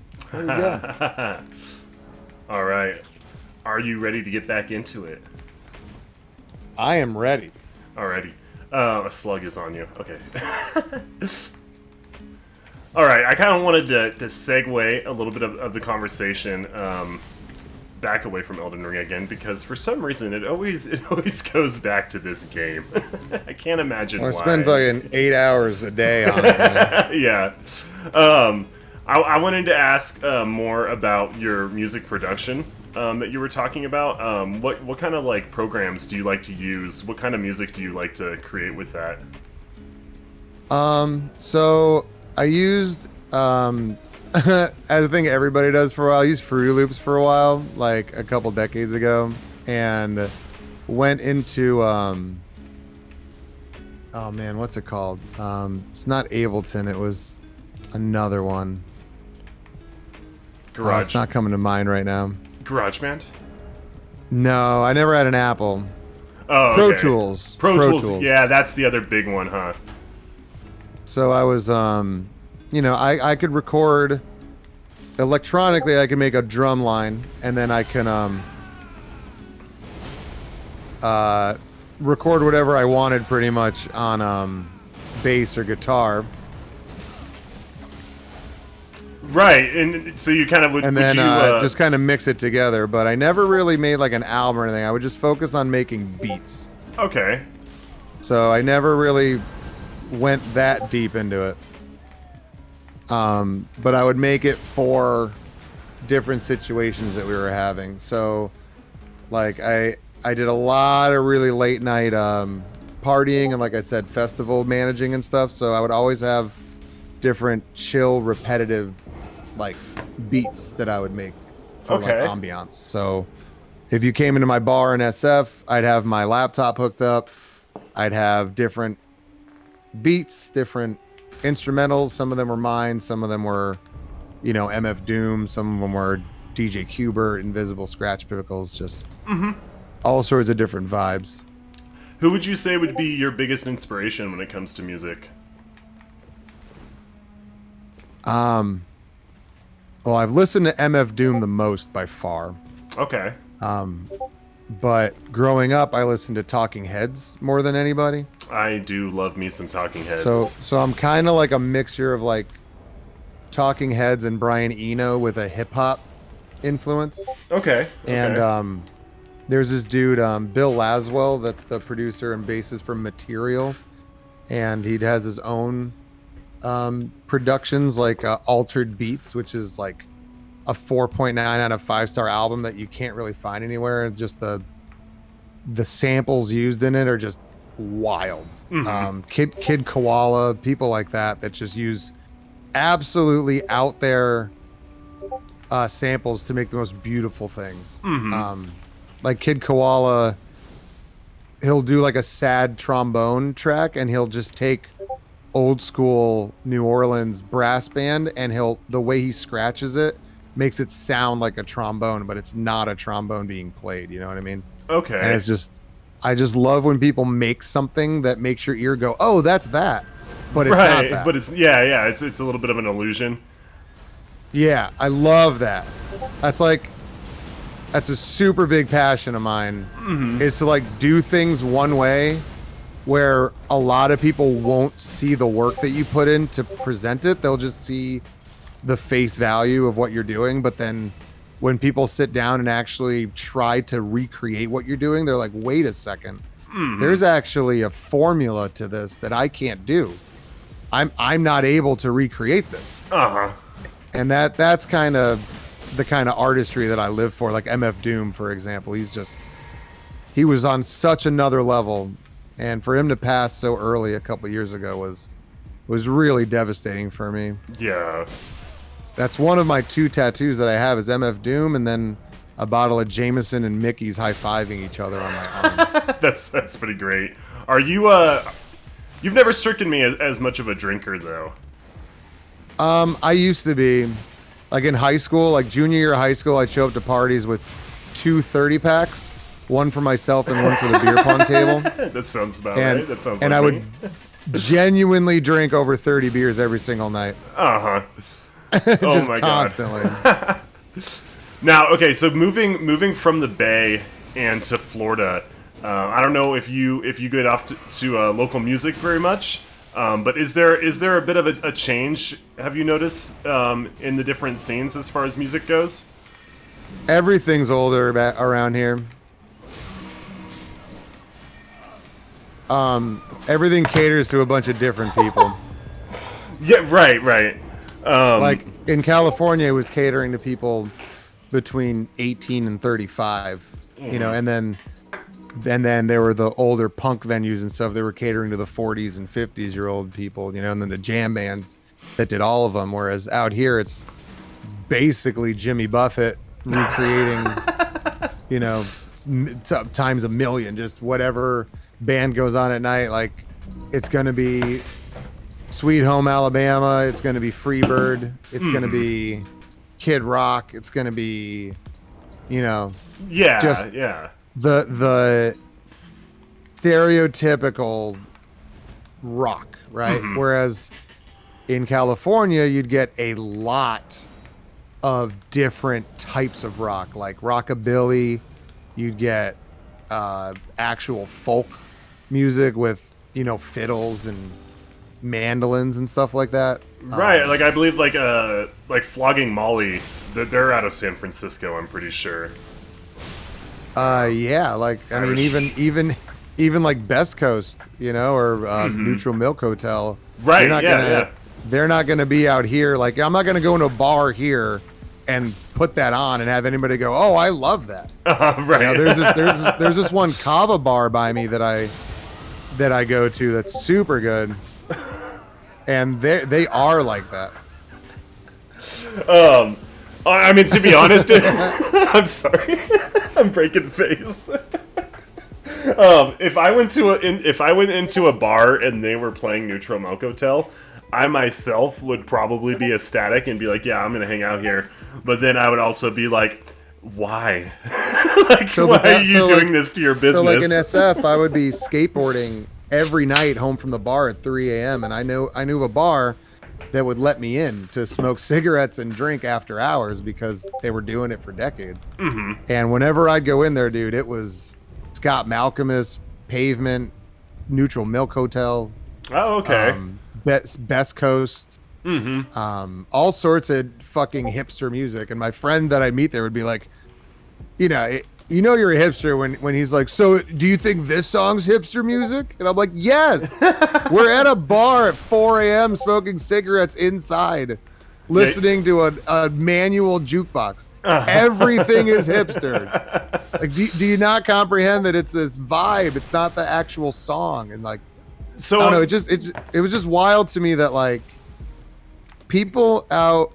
It's not just out there. It's just like people have this tendency to be like, they're so zoomed in to what's going on instead of like zooming out and taking like an emotional fingerprint of where they are and like filing that away somewhere, right? Right. And I was like somebody that traveled a lot. Like I've been across the nation with my dog, just living out of my car and setting up camp wherever I wanted to and shit. Like, I never lost my internal fingerprint of how I wanted to live. I never lost my love for Hyro, my love for hiking and driving and seeing things. And, you know, even when I was in North Dakota with a hailstorm with golf ball size hail just raining on the car and Hyro fucking screaming, scared out of his mind. I was never like, you know, it was never like a different set of panic. It was like panic, but also like, but I love being here right now, doing this. Like, I'm on this journey that I care about, you know? So I don't even know how to really explain that, but right. No, I definitely that kind of stuff matters a lot to me. Oh, I definitely understand that. I don't have as much experience with it as you do, but I've gotten, little pieces of it. So you would have been in your early 20s, right, when the whole term hipster was big and everything was hipster, right? Yeah, no, I moved to SF in 2008, and I would say that would be the peak. From there to 2013, Yeah, 2008 was like to 13. everybody trying to prove that they were the best at music. Like Right. everybody. So how would you define the term hipster? What does that word what does that word mean to you? I would say it just means that you're somebody that gives any amount of shit about the current norms and how you can be perceived, whether you do them or not. Okay. Whether you think it's because smoking cigarettes is cool when you're out at a bar, or you think that talking to certain types of people makes you look a certain way, or approaching any situation as quote unquote the best. Like you think you're in the best right now. Like I'm seeing the best DJ, Right. I'm listening to the best style of electronic music. Nothing's ever been better than drum and bass. Uh-huh. Like dubstep, it's gonna take over. Listen to it all. It's like there was this quote that one of my roommates was a published author, and something that he told me that I still remember. What is something that he said to me was that you need to approach life stoically, but live it romantically. I think I've heard that before. That sounds kind of familiar. He might have gotten it from somebody else. I don't think he's the end all be all of wisdom, but I bet it's what he said to me, and Bukowski it really said that. stuck with me. No, I like that. Yeah, I like that Vampire Weekend, Arctic Monkeys, Arcade Fire. Yeah, whereas I was like listening to Beck and Talking Heads, right, and like Rufus Wainwright and MF Doom, Tribe Called Quest. I do love Rufus Wainwright. Medeski, Martin and Wood, just a whole bunch of jazz and hip hop and 80s folk rock, basically. Mm-hmm. But also punk as well, Right? Yeah. Well-rounded. You and I seem it's to have just all very over the similar. shop for me. Yeah, and that it shows through your stream how much you care about music.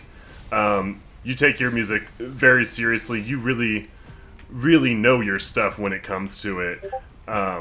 What kind of sets you down that path of like really getting all these bands, and So having there an was appreciation for so many different genres? There was a record store 40 minutes away from me growing up in Connecticut, and the dude that owned it was just such a dope dude. And I'd be like, hey, I listen to Talking Heads and this and that and the other, and he's just like, you need to listen to MF Doom.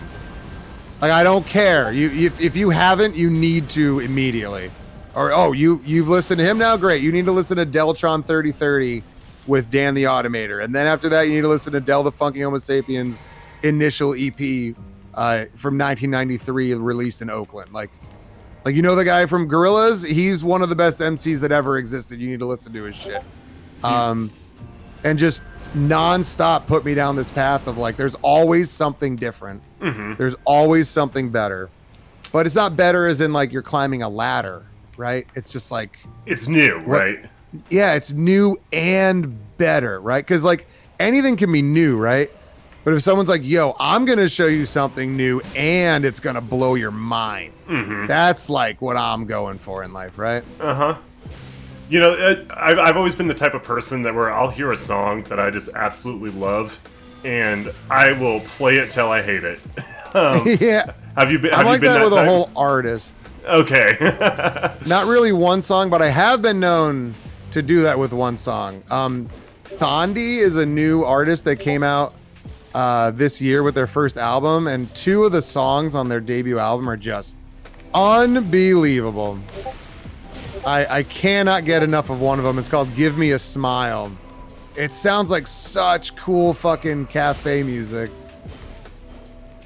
with like a cool hip hop beat, but also like a repeating thing. God, it's so cool. Oh, that sounds awesome. What has been what has been probably the song or artist that you've listened to most in life? Would you say that it's MF Doom? now at this point? Yeah, it has to be Doomsday by MF Doom. I don't think anything else can come close. It's like, it's my comforting song. It's my pump up song. It's my come back to reality song. It's just so incredibly good. Would you think less of me if I told you that the majority of my exposure to MF Doom is just the work that he's done with the Beatles? Wait, what? MF Doom and the Beatles? Not the Beatles, the Gorillas. I got my the animals. Gorillas. I got my animals mixed up. No, it's okay. I was Please about to forgive be me. like, wait a second, what? Is there like a Yeah, Paul MF McCartney. Doom Grey album like Jay-Z and the Beatles that I don't know about? Yeah. No, I meant. But no, I the mean, Gorillas. it's super good that he got that exposure, but MF Doom, he's been his own producer for years. It's just incredible. I didn't know that. That's pretty sick. I actually don't know much about his music, and everyone that I know that I respect the musical opinion of has told me that I should be listening to him.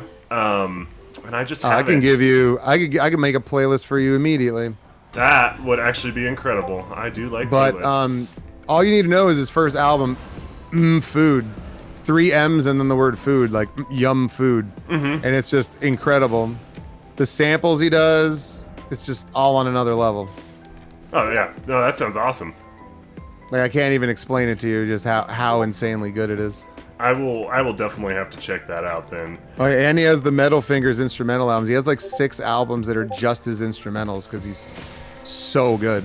See, when I first heard about him and saw people talking about him and stuff, I would just always think what does this guy have to do with the movie Gladiator? Yeah. So he was in a rap group with his brother in the mid '90s, KMD, and his brother died on the I think it was the George Washington Bridge. He got hit by a car, and it sent him into a huge depression.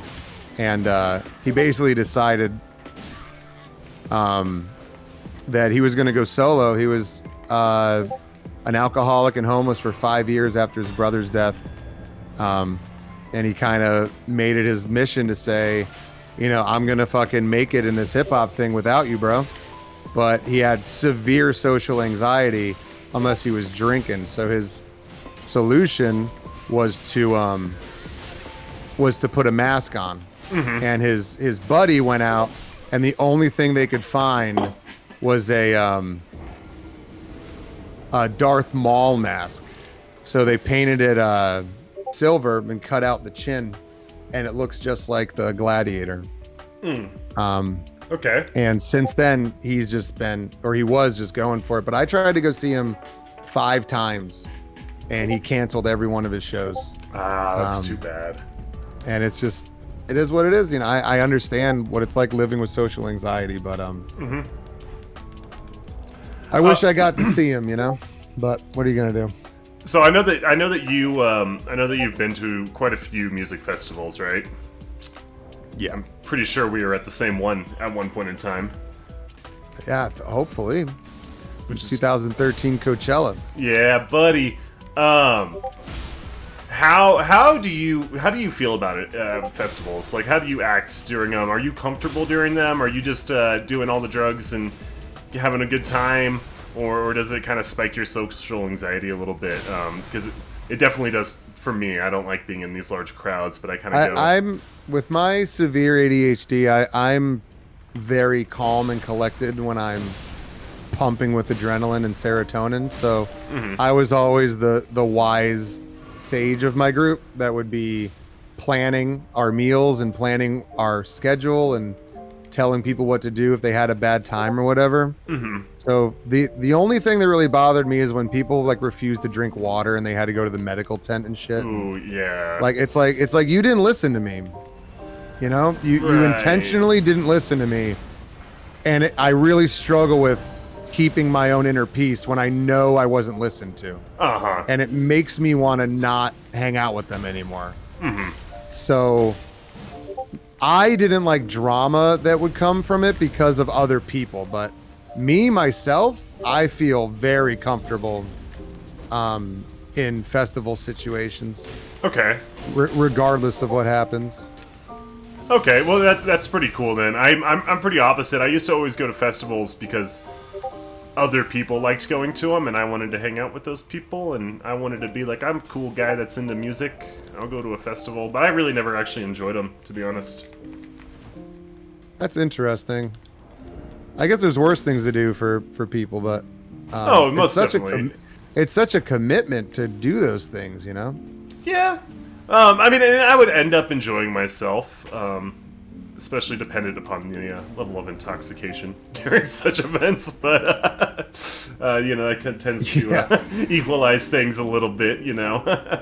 I mean, that was back in the day. I mean, when we pulled up to the parking lot, we had this Jeep Wrangler next to us with 4 French girls, and they were just like, "We are from France. We rent this car in L.A." They're basically like, "We are rich and looking for friends to hang out with at this festival," and we're like, "Hi." We're also 4 people, 2 dudes and 2 ladies that love meeting new people.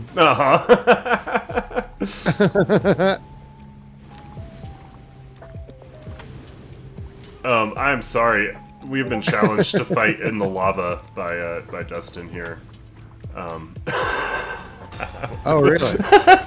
But he's dead. All right, never mind. I have no idea what's going on.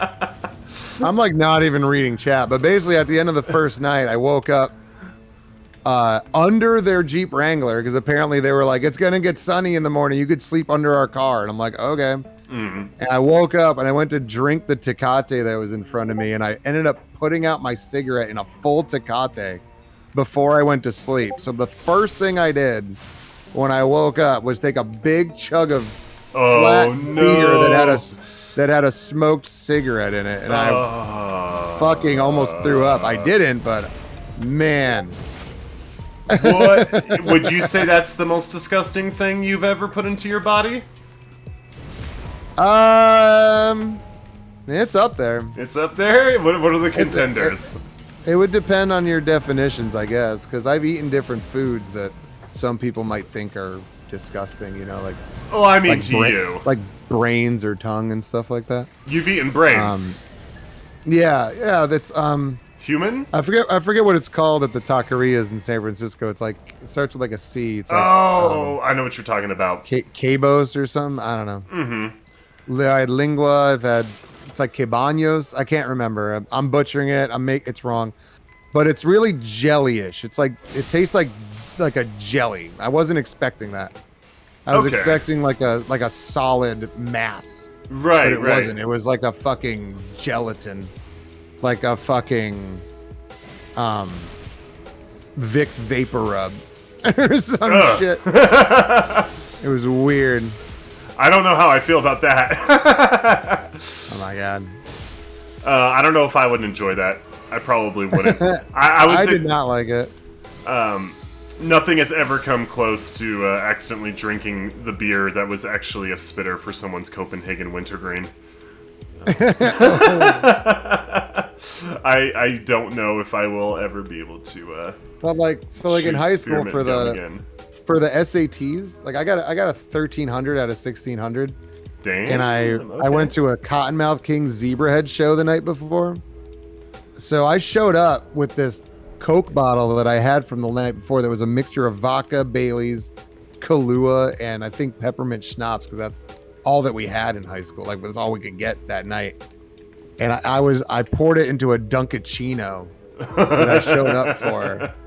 And man, I couldn't believe. I just like imagine what I could have done if I wasn't hungover and drunk out of my mind. Right, I think about, but I was never that dude. Like, I was on Senate in high school. I always cared about politics. I always cared about making things better for everybody. We threw senior socials, and just like I was the one that would run out and get the balloons and, you know, tell people about it. Mm-hmm. So I was really all about it. Right. But I look not like somebody that would care about that stuff. Mm-hmm. How tall? How big you are, Terpy? You're a pretty big fella, aren't you? I am 5'11" on a good day. And I would still be scared to run into you.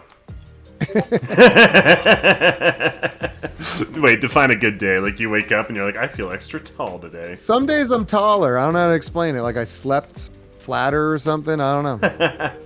You wish it was a little bit taller. Yep, I'm definitely a skilo. All right, if you had a moment in history that you could be a fly on the wall for, which would it be? At any time? Any time in history. Doesn't even have to be human history. It could be like alien history. Oof. Oof. This is an interesting question. I'm gonna take my time because I'm thinking about like artists and stuff, but I'm also really big into nature. So you're thinking like either something from history. You're thinking something either from like prehistoric history or something as far as art goes. Yeah. Well, I want to be when something was created. Whether that's like when a new dinosaur was made or a type of music or a type of art was figured out. I don't know. I'm gonna marinate on this while I think about it. Fair. I'm marinating a lot right now. All right, I've marinated. Looks like you marinated too. You want to kill a snake man? Yeah, I think I gotta leave to teleport. Oh, right. Okay. All right. Speaking of giant snake men, speaking of being a fly on the walls of history, what would you say? What video game do you think has the best boss design or enemy design in general as far as aesthetics go? Not necessarily gameplay. Aesthetics? I think Conker's Bad Fur Day takes the cake. No shit. Okay. I think that game made me feel such a certain way as a kid. Is it because it was like a little bit edgy, a little raunchy, and made you feel like a grown up? Because you're like, wow, I'm playing this edgy game. It was so good. Mm-hmm. Like starting off as a drunk squirrel as like an 11-year-old kid and fucking weeble wobbling your way home. Like right. It was just so good. About a fly on the wall type thing, I would really love to be around in New York City in 1993 at the height of this jazz fusion and hip hop collision. Because if I could be around like Guru and Q-Tip and Medeski, Martin and Wood and all these just incredibly just titanic level of musicians, like I just don't really think it could get better than that. Because I was thinking about like the 60s, the revolution, the love revolution, that kind of stuff, but I feel like I could get that in any kind of decade if I choose my spot right. But right I just feel like most of the music I listen to revolves within 5 years of 1993 and New York. Mm-hmm. And I just think that if I could just be around for that and just absorb that mentality for my whole life, I just feel like I'd have a really good thing going for me. Yeah. No, I like that. I like that answer. That's actually not what I was expecting at all from you. I don't know what I was expecting, but no, that's a pretty good one. Underground venue in Nyack, New York. Have you been? I love the thing about San Francisco that I loved the most was like being offered jobs or being invited places that had passwords. They were speakeasies where you could not get in unless you had a password. And to have that level of someone be like, hey, just so you know, this is the password for this place on this night.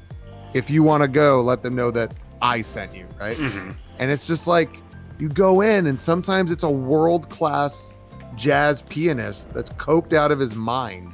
A jazz just what? Playing penis. Can I tell you a joke real quick? Yes, please. All right, so there's a man. He's at a bar, and he's sitting there. He's having his drink, talking to the bartender, and this stranger walks in. Right, stranger looks a little strung out, and he looks kind of frustrated, kind of annoyed. Right, and he sits down next to the man, and he turns to him. And he says, "Hey, bud, you want to see something kind of neat? I guess." The guy's like, "Yeah, sure. Lay it on me. Let me see it." So he reaches into his briefcase, and he pulls out this little man, right?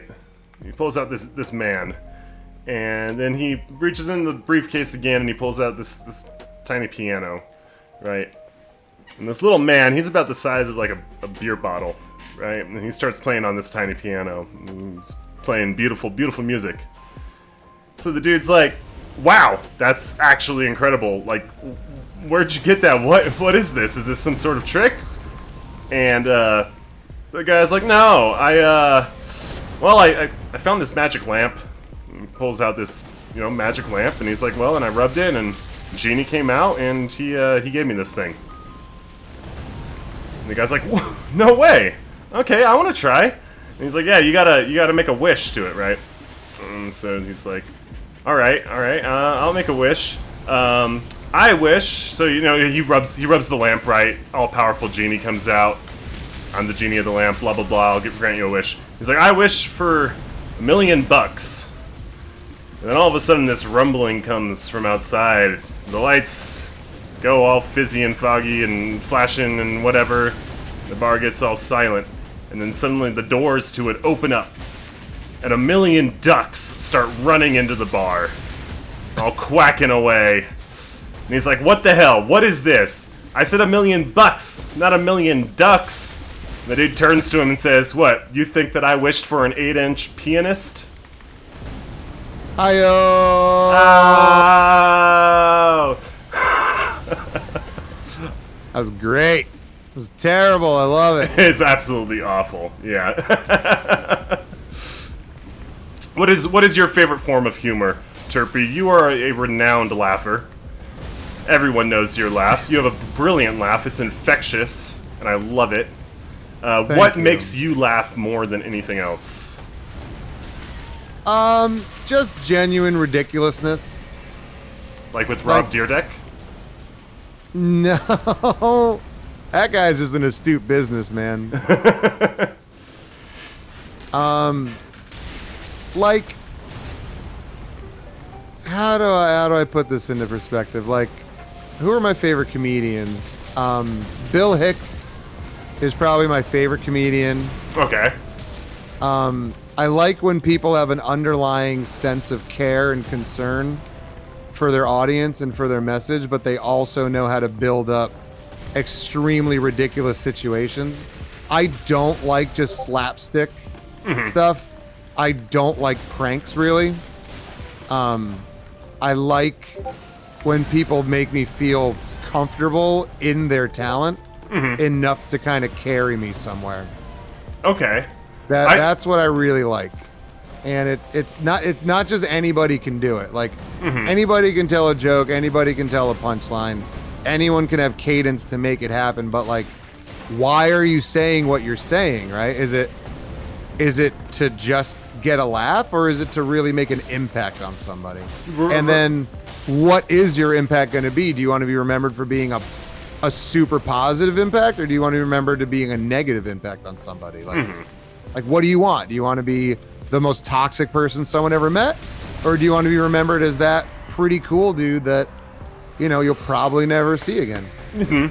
And there's a rule in comedy of never punch down, right? And I think that should apply to real life too. Because I'll tell you what, I fucking love punching up. Fuck everybody up there, Punching down, though, that's just cheap. I mean, I was taught very early that I'm probably going to be bigger than most people that I run into, and to never go into combat against somebody smaller than me. Well, that would be impossible for me not to do. Everyone's smaller than me. Because it'll not only make you look bad, but you're gonna feel bad. And if you lose, doubly bad. Yeah, like even if they're like a better fighter than you, right? You're still gonna know that you went up against somebody that's physically smaller than you, right? So it's like, and I kind of transfer that to these fighting games, but I don't view these as fighting games. Like, a lot of people view FromSoft games and these as like a fighter. I view this as a role-playing game that just so happens to have really good combat in it. Yeah. So I don't want to deviate too far into it, but like, as far as like what do I appreciate in comedy, it's like, can you be a role player in these games with a very unique window that you're going through and kick ass at it? Like, that's why I feel like honored to have Iced Estes in my community. He's not only just in my community, but like that is like, I don't want to say like, it's not like an idol or something, but it's a really good example of like what you can do in these games. Right. And still kick ass, you know? And Iced Estes is definitely one of those people that is really admirable for that, where he is still somebody who is viable with all of these silly builds that he makes that are just incredible and so much fun to watch. Huge shout out to that guy. Yeah.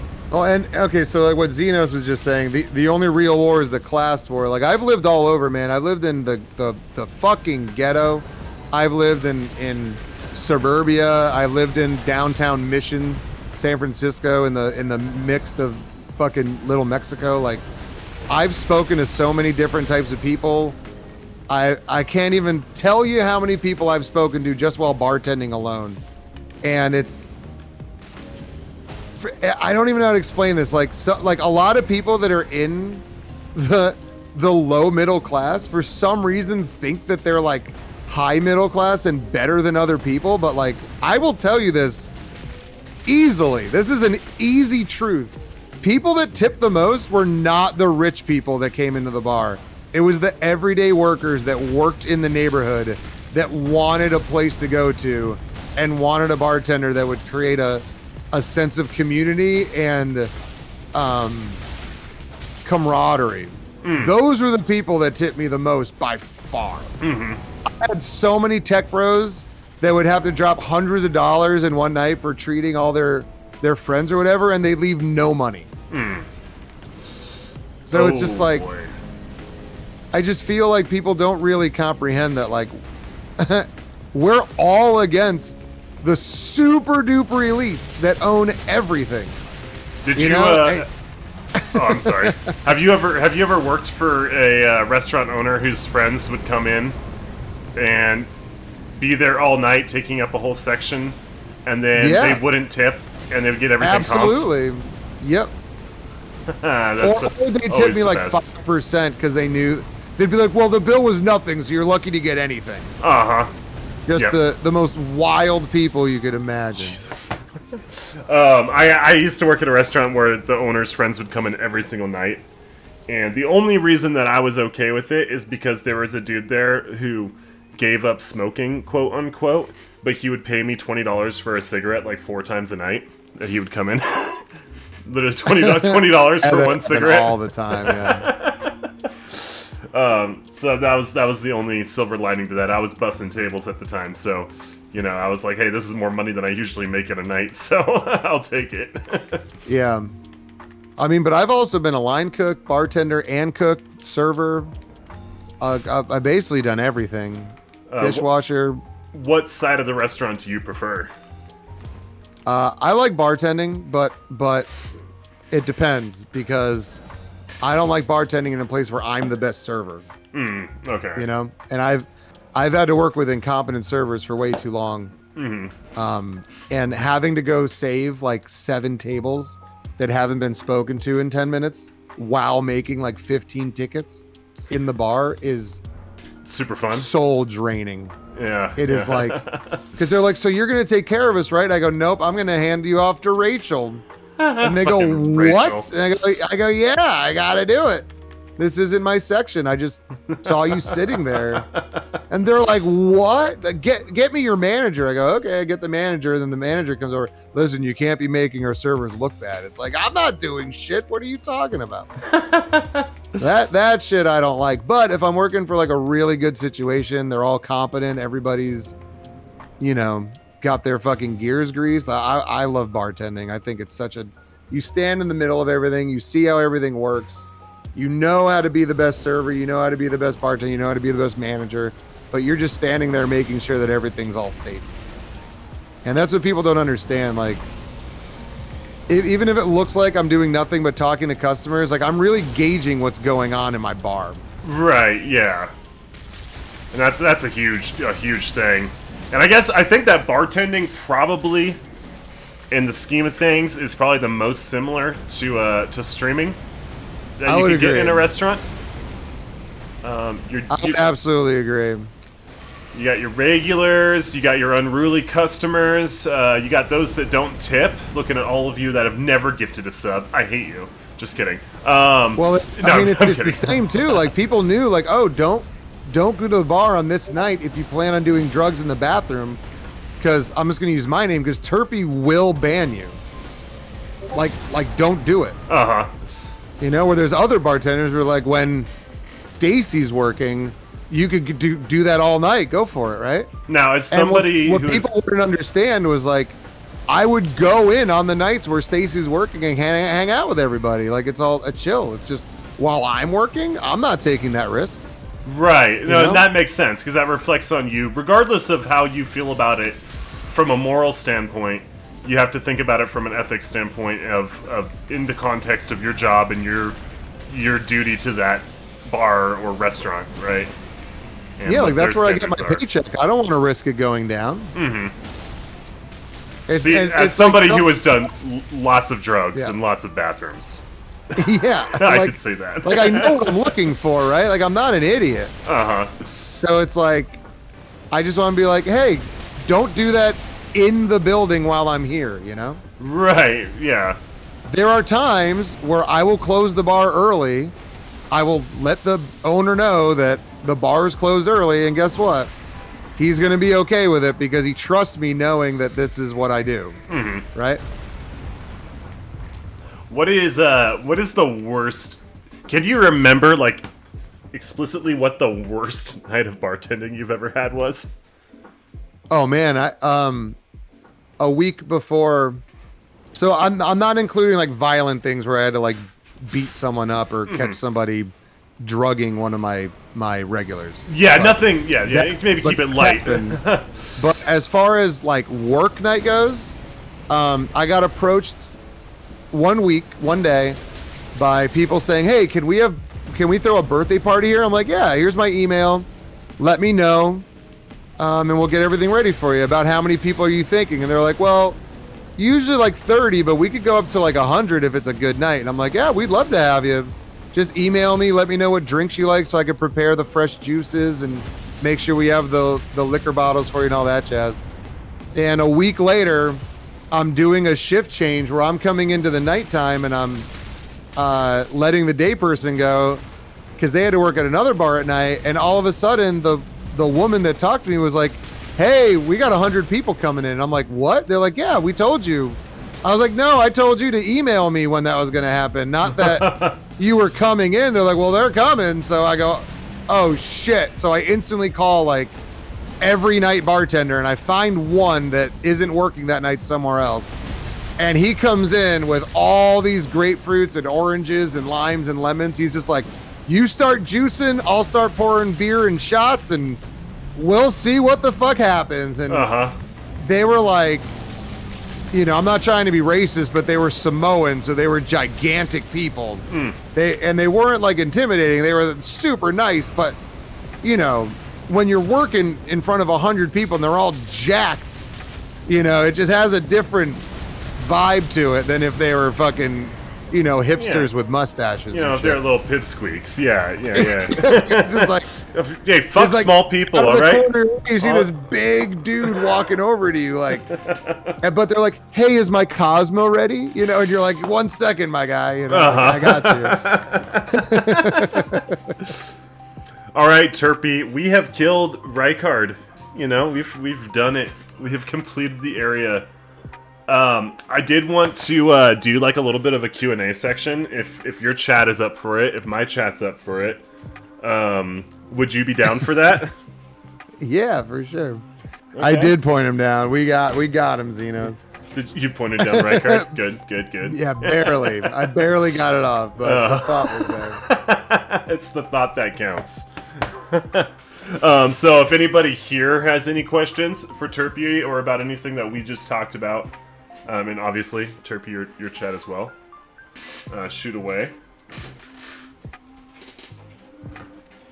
Horses will kill, says H. What do you say to that? What do you say to H? I have no idea.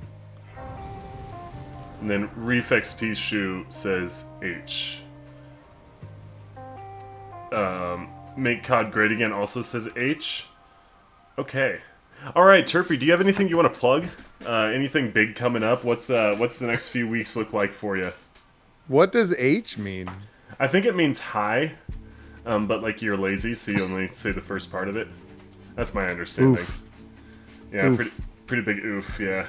Xenos has a question. Terpy, have you ever been envious of someone's hairstyle? Oh. What about it? Oh my. Yeah, anybody with a full head of hair at my age, because as you can see, it's not all there anymore. Hey, neither am I. People that could actually like do a full part in their head and in their late 30s, that's pretty cool. Hey, that works, yeah. But as far as big things coming up, nah, man, we had our charity stream a couple weeks ago for Games for Love, where we raised $250 for children's hospitals and to get video games into kids with surgeries coming up and terminal patient care, and felt super good to raise some money that wasn't for myself for a cause that matters. No, that's incredible. That is really cool. As a small streamer, I'm just glad we could raise anything, let alone $250. And then I'm gonna be streaming from Christmas through New Year, and we're doing a level through PvP challenge where I can only spend runes earned through invasions, and I can only equip items that were on 300 plus level phantoms when I kill them. Oh, wow. So okay. I'm going to spin a wheel of their build every time I kill a 300 plus phantom, and whatever the wheel lands on, I'm going to add to my build. And if I can't do it immediately, then that's going to be my next focus of leveling up and going through the game. So no, that sounds cool as hell. We are level 30, I think, and we're at Morgoth right now. And we have a club as a naked wretch, because the only 300 plus level phantom we killed was killed off screen. I have one frame of them while getting sucked by a bat in Fort Faroth from far away, and I can't figure out anything about their build. So pretty sad about it. I have a question from Tim Steve. He asked if you've ever been to Maureen's Jazz Cellar. Maureen's Jazz? That doesn't ring a bell. That's that must be in New York, I'm guessing. Oh no, I have not been around New York as much as I wanted to. Oh, okay. I've done more of the Central Park and touristy food spots in New York, and I do have a friend that grew up there, and whenever I go there, he's like the coolest guy ever. He's a skyscraper fucking construction worker that also owns his own music studio, and whenever we go out to eat, he suggests like the dopest places, and he always orders chicken fingers. So hey man, dude knows what he likes. Dude knows what he likes, and he only brings me to places that are like super Italian or super MSG Chinese food, but he knows that they have fried chicken. It's when you're I don't know. I don't want to judge all of New York, but when you're born and raised there, you definitely have certain quirks about you, but I love that guy. No, that's pretty cool, dude. All right, Terpy, thank you again so much for doing this with me. I had a great time. I really appreciate you giving me your time. This is a great idea. I really appreciated all your answers. You carried this on your shoulders. Thanks for providing me with free content I'm gonna milk you for all you're worth now. No. I can't wait for the exposed video where you Oh yeah, no, this is all put things that I say to diametrically oppose my gameplay. That is exactly what's going to happen with this. That is my one goal as a streamer. I just want to tear everybody apart. No, but I'm going to hop off the call now. I really appreciate you, dude. I hope you have a great night and a great rest of your stream. Love you. Love your chat. Love all these Everybody love ringers. Jaker. Give Jaker a follow if you're not following the Breaker Jaker, man. He is in charge of all of your electricity. This is true. I do control electricity. All right, dude. You have a good night. Later, gamer.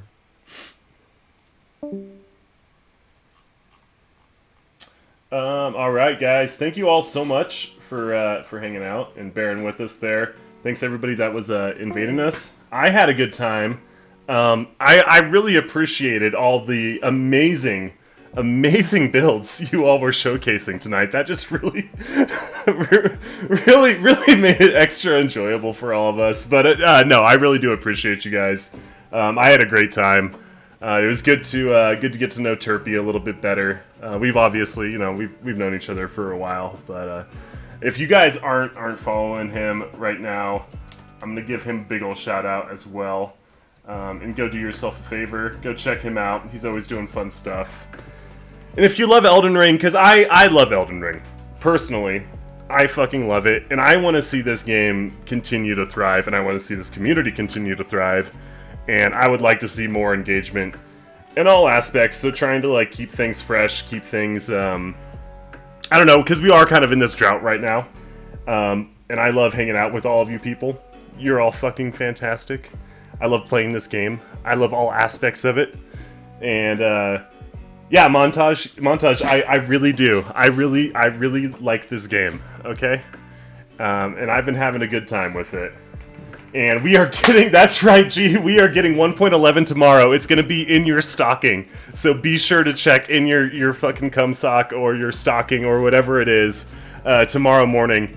Because it's going to be there. It's going to be there for real. Yo, I love and appreciate all of you guys. I'm going to try and find us a raid target. And in the meantime, I'll let y'all know we are doing Fight Club tomorrow, usual time. It's going to be an absolute shit show. I'm going to get fucked up because I'm starting a 10-day vacation, for the new patch. I took all this time off work for the patch. I think there's something else going on next week. I'm not really sure. I don't really care.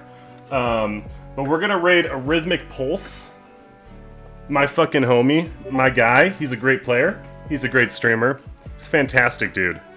Just a real nice guy. We're going to give him a big old raid right now. Hope y'all spread the love that way. Thanks again, all of you. And, I mean, honestly, you could just, go fuck yourself.